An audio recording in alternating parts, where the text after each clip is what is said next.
আজকে আমার বরবাদের টিজার বের হয়েছে, সবকিছু তো বরবাদ হয়ে যাচ্ছে একদম ভেঙে চুরে। ও মাই গড, এবার বরবাদ সিনেমার টিজার দেখে মুগ্ধ হয়েছেন শবনম ইয়াসমিন বুবলি।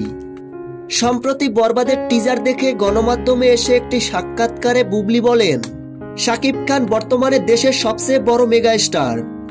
তার বরবাদ সিনেমার টিজার বের হয়েছে। বরবাদ টিজারে শাকিব খান পুরো বরবাদ করে দিয়েছে।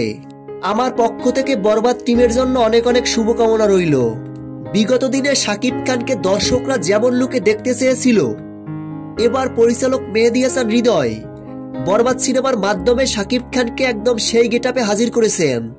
মাত্র 1 মিনিট 44 সেকেন্ডের বরবাদের টিজারটি দেখে এক মুহূর্তের জন্য চোখ ফেরানো যাচ্ছে না। প্রকাশিত টিজারটিতে শাকিব খানের লুক পুরাই অন্য লেভেলের। দেখে বোঝাই যাচ্ছে রোমাঞ্চ ও ভরপুর ভায়োলেন্সের সমন্বয়ে নির্মিত এই বরবাদ সিনেমাটি। তো ভিউয়ার্স, বরবাদ টিজারটি নিয়ে আপনাদের কোনো মন্তব্য থাকলে ভিডিওর নিচে কমেন্ট বক্সে কমেন্ট করে জানাতে ভুলবেন না। ভিডিওটি ভালো লাগলে একটা লাইক দিয়ে আমাদের সাথে থাকুন। ধন্যবাদ।